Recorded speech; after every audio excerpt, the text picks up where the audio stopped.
Olá, queridos amiguinhos! Hoje vamos cantar uma musiquinha barulho na cozinha. Vamos começar? Vamos para a cozinha e escutar a canção. Cada coisa faz um som, é pura diversão. O relógio na parede não para de falar. Ele faz tic-tac sem parar. Já ferve e faz um barulhinho.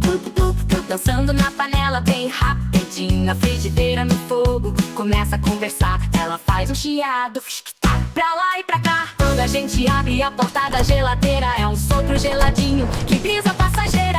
Aí mamãe liga o liquidificador. Vrum, vrum, vrum, que som de motor. Mas o melhor de todos que me deixa contente é o apito do micro-ondas. Ting, tá pronto o nosso lanche quente.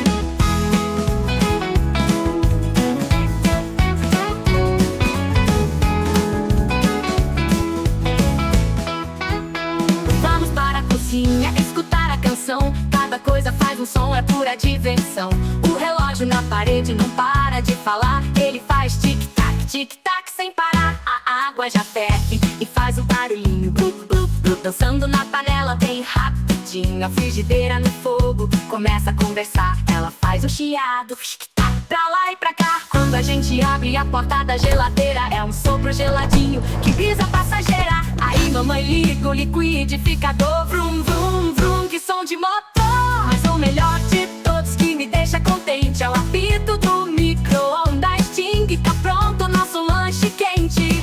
Quando a gente abre a porta da geladeira, sopro geladinho que brisa passageira. Aí mamãe liga o liquidificador. Vrum, vrum, vrum, que som de motor.